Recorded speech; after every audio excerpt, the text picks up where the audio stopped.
മലയാളികളുടെ സ്വന്തം, മലയാളത്തിൻ്റെ സ്വന്തം, നമ്മുടെ ലാലേട്ടൻ്റെ അമ്മ മരണപ്പെട്ട വാർത്ത നമ്മളൊക്കെ അറിഞ്ഞതാണ്.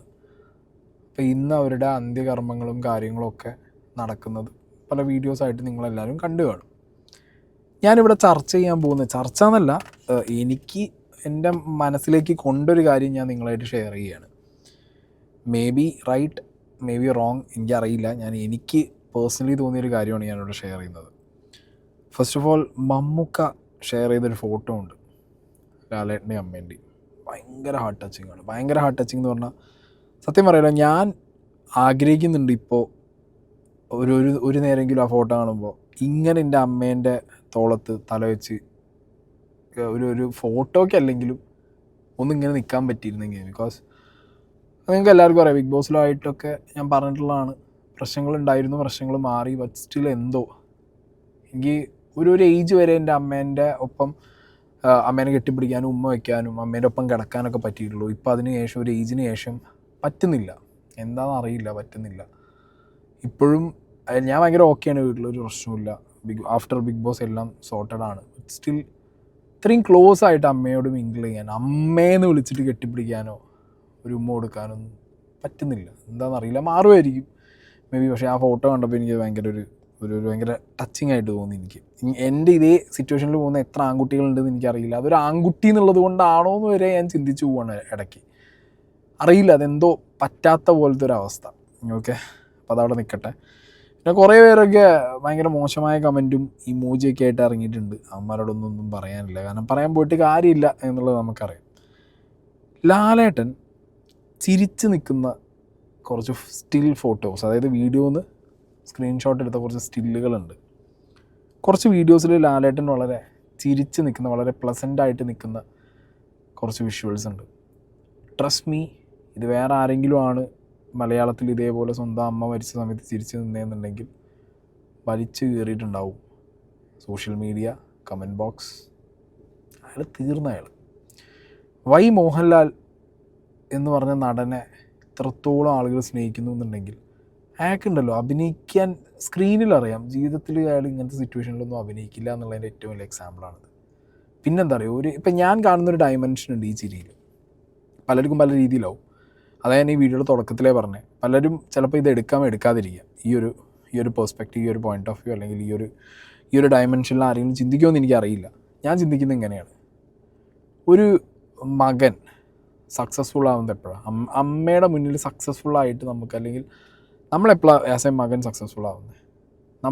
അമ്മമാരെന്തായാലും നമ്മളെക്കുറിച്ച് കുറ്റം പറയില്ല.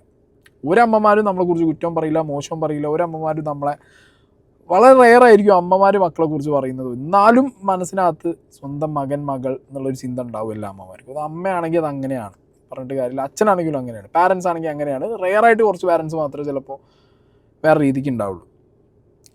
മക്കൾ എന്ന രീതിക്ക് നമ്മൾ കുറേ പഠിച്ച് സമ്പാദിച്ച് അങ്ങനെയല്ല. ഞാൻ മിസ് ചെയ്യുന്നതും നമ്മൾ ഒരുപാട് പേര് മിസ് ചെയ്യുന്നതുമായിരിക്കും ഇങ്ങനൊരു മൊമെൻറ്റ്. നമുക്കൊന്നും ഇപ്പോൾ എനിക്ക് ഉറപ്പ് പറയാൻ പറ്റും, എൻ്റെ അമ്മയോ അച്ഛനോ നാളെ ഈ ലോകത്തുനിന്ന് പോകുമ്പോൾ എനിക്ക് ഒരിക്കലും കണ്ണ് നനയാതെ നിൽക്കാൻ പറ്റുമെന്ന് എനിക്ക് തോന്നുന്നില്ല. ഒന്നില്ലെങ്കിൽ ആ കാഴ്ച കാണാൻ എനിക്ക് പറ്റില്ല, ഞാൻ ചിലപ്പോൾ അവിടെ നിന്ന് മാറി നിൽക്കേണ്ട ഒരു അവസ്ഥയാവും. അങ്ങനെ ഒരു സിറ്റുവേഷൻ എനിക്ക് ഉണ്ടാവും. കാരണം എൻ്റെ മനസ്സിനകത്ത് കുറേ റിഗ്രറ്റ് കിടക്കുന്നുണ്ട്, കുറേ റിഗ്രറ്റ് ഉണ്ട്. മാറ്റാൻ നോക്കിയാലും ഇനി മാറി ലൈക്ക് എല്ലാം ഓക്കെ ആയി, എല്ലാം സെറ്റായി, ഇനി മുതൽ അങ്ങോട്ട് എന്നുള്ള രീതിക്ക് ആയാലും ഇപ്പം അങ്ങനെയാണ് കേട്ടോ, കംപ്ലീറ്റ്ലി ഇപ്പം അങ്ങനെയാണ്. അച്ഛനായിട്ട് അമ്മയായിട്ട് ഒരു സീനില്ല. ബട്ട് സ്റ്റിൽ എൻ്റെ മനസ്സിനകത്തുണ്ട് ഒരു ടൈമിൽ ഞാൻ എൻ്റെ അച്ഛനും അമ്മയ്ക്കും കൊടുത്തൊരു പെയിൻ ഉണ്ട്.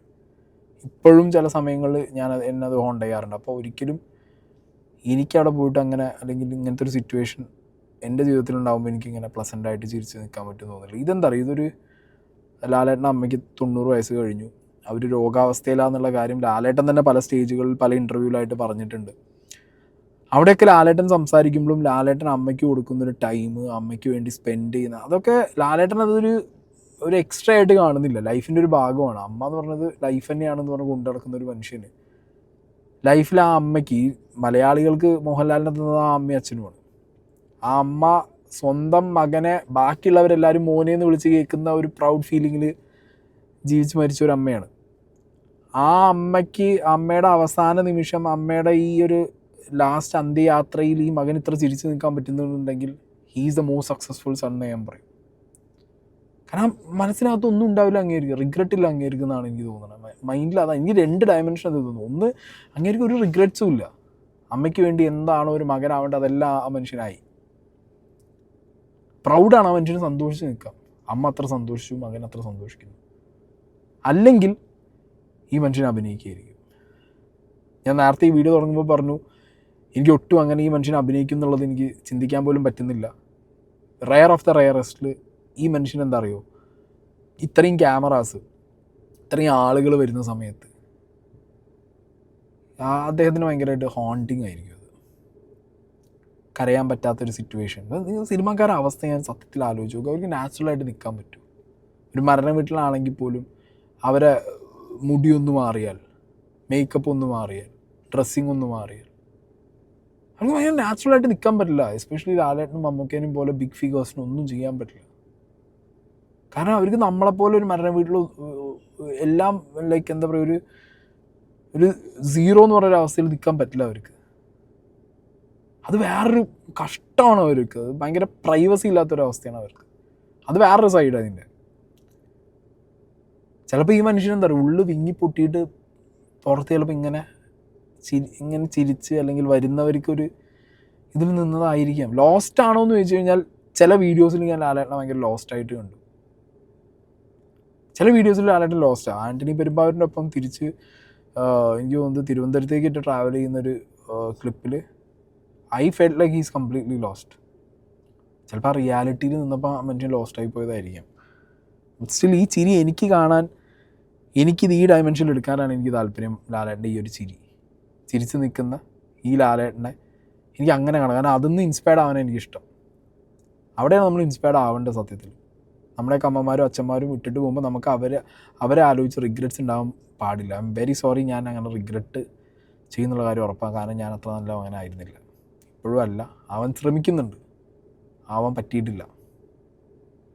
പക്ഷെ ലാലേട്ടനെ എനിക്ക് തോന്നുന്നത് അങ്ങനെയുള്ള മകനെ എങ്ങനെ സന്തോഷിച്ച് നിൽക്കാൻ പറ്റും തന്നെ എൻ്റെ മൈൻഡ് പറയുന്നത്. ലാലേട്ടൻ പലപ്പോഴായിട്ട് അമ്മേനെക്കുറിച്ച് പറഞ്ഞ കുറച്ച് കാര്യങ്ങളുണ്ട്. ആദരവോടെ അമ്മയ്ക്ക് എന്ന പരിപാടി ഉദ്ഘാടനം ചെയ്യവേ മോഹൻലാൽ അമ്മയെക്കുറിച്ച് പറഞ്ഞ വാക്കുകൾ കേൾക്കാം.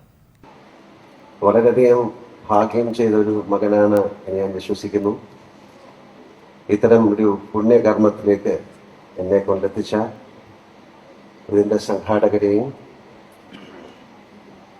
അതിലേക്ക് എന്നെ നയിച്ച, അല്ലെങ്കിൽ അതിലേക്ക് ഞാൻ തന്നെ വേണമെന്ന് അവർക്ക് തോന്നിച്ച ആ മഹാശക്തി ഈ അവസരത്തിൽ ഞാൻ വണങ്ങുന്നു. ഞാൻ പലപ്പോഴും പറയാറുണ്ട്, ഒരു പ്രായം കഴിഞ്ഞാൽ സ്ത്രീകൾക്ക് എല്ലാവർക്കും എൻ്റെ അമ്മയുടെ മുഖം തന്നെയാണ്. കുറച്ച് കഴിയുമ്പോൾ എല്ലാവരും അമ്മമാരായി മാറും, എൻ്റെ അമ്മയായി മാറും. ഈ ഇരിക്കുന്ന മുഴുവൻ ആൾക്കാരുടെ മുഖത്ത് ഞാൻ എൻ്റെ അമ്മയെ കാണുന്നു. എല്ലാ വർഷവും എൻ്റെ അമ്മയുടെ കൂടെയാണ് ആഘോഷിക്കുന്നത്. അതിന് നേരത്തെ പറഞ്ഞ പോലെയാണ്, അമ്മയായിട്ട് ഒരു സമയം കണ്ടെത്തുക എന്ന് പറയുന്നത്. എനിക്ക് സമയമില്ലെന്ന് പറയുന്നത് വളരെ മോശമായൊരു കാര്യമാണ്. സമയം ഉണ്ടാക്കണം. നിങ്ങൾക്ക് അമ്മയ്ക്ക് ഇത്രയും അല്ലേ നിങ്ങൾ ഇത്രയും വളർത്തി വലുതാക്കി എത്രയോ സമയം നിങ്ങൾക്ക് വേണ്ടി തന്നിട്ടാണ് നമ്മളിപ്പോൾ ഇവിടെ ഇരുന്ന് സംസാരിക്കുന്നത്. അപ്പോൾ അവർക്ക് വേണ്ടി കുറച്ച് സമയം കണ്ടെത്തുക എന്ന് പറയുന്നത്, അയ്യോ എനിക്ക് സമയമില്ല, ഞാൻ വളരെ ബിസിയാണ് എന്ന് പറയുന്നതിൽ കാര്യം. ഞാൻ ഇന്നും എൻ്റെ അമ്മയെ കണ്ടിട്ടാണ് വരുന്നത്. എൻ്റെ അമ്മ സുഖമില്ലാതിരിക്കുകയാണ്. So did you tell the story of Paros to your mother, and what did your mother say? അമ്മയ്ക്കൊരു 8, 9, 10 വർഷമായിട്ട് അമ്മ ബെഡ് റിഡൺ ആണ്. പക്ഷെ അമ്മയ്ക്ക് അറിയാം ഞാനിങ്ങനെ സിനിമ ചെയ്യുന്നു എന്നുള്ളത്. അപ്പം ഞാൻ അമ്മയെ ആ സിനിമയിലെ പാട്ടൊക്കെ പോയി കേൾപ്പിച്ചു. എനിക്കുള്ളൊരു സങ്കടം, അമ്മയെ ഒരു തിയേറ്ററിൽ കൊണ്ടുപോയി 3D കണ്ണാടി വെച്ച് ആ സിനിമ കാണിപ്പിക്കാൻ പറ്റില്ല. അങ്ങനെ ഒരു സങ്കടം കൂടെ ഉണ്ട്. പക്ഷേ അമ്മയെ നമ്മൾ വേറൊരു തരത്തിൽ അല്ലെങ്കിൽ 2Dയിലാക്കി ആ സിനിമ കാണിക്കും. എൻ്റെ അമ്മയ്ക്ക് തിയേറ്ററിലൊന്നും പോകാൻ പറ്റില്ല. അപ്പം ബാക്കി എൻ്റെ സിനിമകളോ കാര്യങ്ങളൊക്കെ TV-യിലൊക്കെ കാണും. എൻ്റെ എല്ലാ ചിത്രവും ഞാൻ ചിലപ്പോൾ ഒരു വേറെ തിയേറ്ററിൽ പോകാതെ ഞാൻ കാണിച്ചു കൊടുക്കാറുണ്ട്. ഒരു പെൻ ഡ്രൈവിലൊക്കെ ആക്കി അമ്മയ്ക്ക് കാണിച്ചു കൊടുക്കും. കേട്ടല്ലോ, ഇത് പല വേദികളിലായിട്ട് ലാലേട്ടൻ അമ്മയെക്കുറിച്ച് പറഞ്ഞതാണ്. ഇനി അവിടെ ഫേസ്ബുക്കിൽ കണ്ടൊരു എഴുത്ത് നിങ്ങൾക്ക് ഇവിടെ വെച്ച് തരാം. പുഞ്ചിരിക്കുന്ന മുഖം.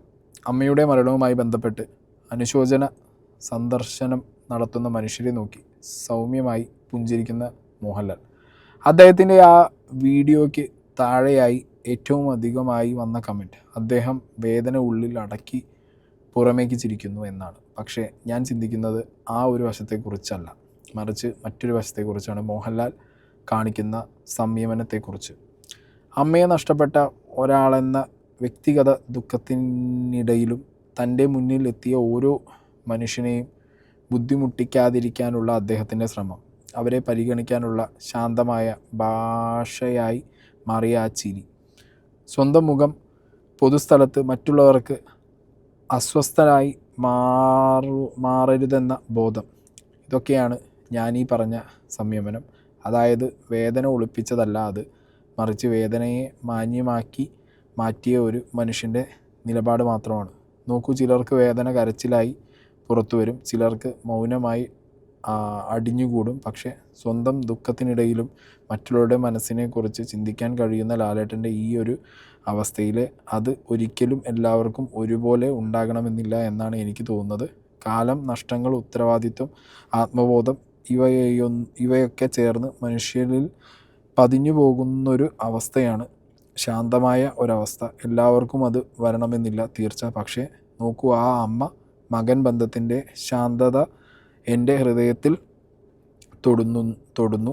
എനിക്ക് മാത്രമാകില്ല, അമ്മയെ സ്നേഹിക്കുന്ന എല്ലാവർക്കും ഉള്ളിലൊരു സമാന അനുഭവം ഉണ്ടാകുമെന്ന് എനിക്കറിയാം. കാരണം അത് അത്ര ലളിതമല്ലാത്ത ഒരു ശാന്തതയാണ്.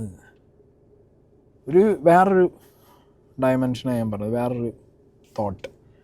ലാലേട്ടൻ വരുന്നവരെയും കൂടിയും കൺസിഡർ ചെയ്ത് അവർക്കും കൂടി, ഇത് വരുന്നവരെ കൺസിഡർ ചെയ്യുന്നതിനേക്കാൾ കൂടുതൽ മേ ബി ഞാൻ നേരത്തെ പറഞ്ഞൊരു കാര്യം പോലെ എനിക്ക് തോന്നി, പ്രൈവസി ഇല്ലാത്തൊരവസ്ഥ. മീഡിയ ഉള്ളതുകൊണ്ട് നമ്മളതൊക്കെ കാണുന്നു. മീഡിയക്കാർ, ഞാൻ പറഞ്ഞല്ലോ, അവർ കീപ്പ് ചെയ്യേണ്ടതായിട്ടുള്ള ഒരുതരം മാന്യത ഉണ്ട്.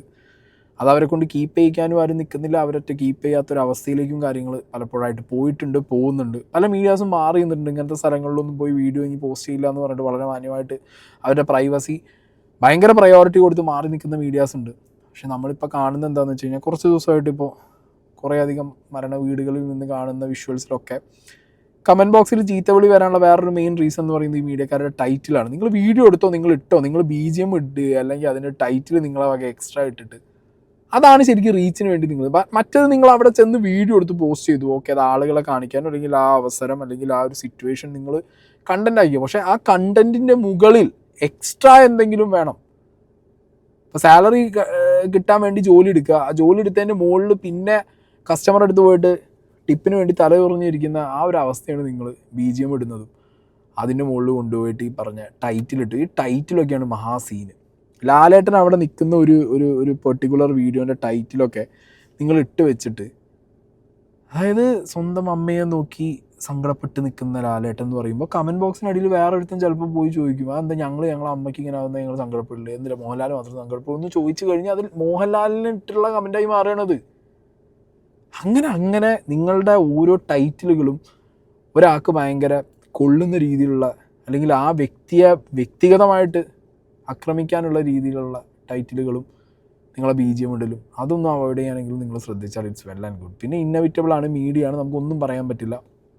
മീഡിയ ഇങ്ങനെ തന്നെയാണ്, മീഡിയ ഇങ്ങനെ തന്നെ കാണിക്കുന്നുള്ളതൊക്കെ നമുക്കറിയാം. ഇനി വരും കാലങ്ങളിൽ ഇതിലും കൂടുതലായിരിക്കും. ഇതിനൊരു സിസ്റ്റമാറ്റിക് ആയിട്ടുള്ളൊരു ഓർഡർ അല്ലെങ്കിൽ ഒരു ഏതെങ്കിലും ഒരു ടീം ഇത് കറക്റ്റ് സിസ്റ്റമാറ്റിക് ആയിട്ട് കാണിച്ചു കൊടുത്താൽ ചിലപ്പോൾ അത് ഫോളോ ചെയ്യും. അങ്ങനെയാണല്ലോ നമ്മുടെ നാട്ടിൽ. ആരെങ്കിലും ഒന്ന് കാണിച്ചു കൊടുത്താലാണല്ലോ അത് കൃത്യമായിട്ട് പിന്നെ അടുത്ത ആൾക്കാർ ഫോളോ ചെയ്യുക. വെരി അൺഫോർച്ചുനേറ്റ്ലി ഇവിടെ ഒരു മരണ വീട്ടിൽ അതും പാടാണ്, മനസ്സിലായി, അതും പാടുള്ള കാര്യമാണ്. ബട്ട് സ്റ്റിൽ പോകുന്നവരെങ്കിലും ആ ഒരു പ്രൈവസി ഒന്ന് കീപ്പ് ചെയ്യാൻ വേണ്ടി ശ്രമിക്കുക, അത്രേ പറയാനുള്ളൂ. എന്താണെങ്കിലും ലാലേട്ടൻ എന്ന് പറഞ്ഞ മഹാനടൻ സിനിമയിൽ സ്ക്രീനിൽ നമ്മളെ ഒരുപാട് വിസ്മയങ്ങൾ തീർത്ത് നമ്മളെ ഞെട്ടിച്ചിട്ടുണ്ട്. ഇത് സത്യത്തിൽ ആ ചിരി ഉണ്ടല്ലോ, അമ്മ അവിടെ കിടക്കുമ്പോൾ ലാലേട്ടൻ ബാക്കിയുള്ളവരോട് ചിരിച്ച ചിരി എന്ന് പറയുമ്പോൾ, ഞാൻ പഠിച്ച പാടാണ് ഞാൻ നിങ്ങളോട് പറഞ്ഞു, the most successful son, the most successful human being. അത് പൈസ is a factor, yes, obviously money is a factor. Because ഒരു 50-50 എന്ന് ഞാൻ പറയും. 50 നമ്മളെ കർമ്മ കൊണ്ട് വരുന്ന ഫിനാൻഷ്യൽ സ്റ്റെബിലിറ്റി. ആ ഫിനാൻഷ്യൽ സ്റ്റെബിലിറ്റി തന്നെയാണ് നമുക്ക് നാളെ പല കാര്യങ്ങൾ ചെയ്യാനുള്ള ഡ്രൈവിംഗ് ഫോഴ്സ്. കോൺഫിഡൻസ് ഒക്കെ ആ ഒരു സാധനമാണ്. അതുണ്ടെങ്കിലേ നമുക്ക് പല കാര്യങ്ങളും ചെയ്യാൻ പറ്റും. ആ കോൺഫിഡൻസ് കിട്ടും. ലൈഫിലൊരു കോൺഫിഡൻസ് വേണമെങ്കിൽ you have to make money. But still അത് ഉണ്ടാക്കിയിട്ടും കാര്യമില്ല. അപ്പുറത്തൊരു 50 നമ്മളെ വേണ്ടപ്പെട്ടവർക്ക് കൊടുക്കാൻ പറ്റണം ലൈഫ്. അതെന്താണെങ്കിലും ഈ മനുഷ്യനെ കൊണ്ട് പറ്റിയിട്ടുണ്ട്. അതിൻ്റെ ഒരു ചിരിയാണ് അദ്ദേഹത്തിൻ്റെ ആ ചിരി. അതങ്ങനെ എടുക്കാനാണ് എനിക്ക് താല്പര്യം, അതിൽ നിന്ന് ഇൻസ്പയർഡ് ആവാനാണ് എനിക്ക് താല്പര്യം.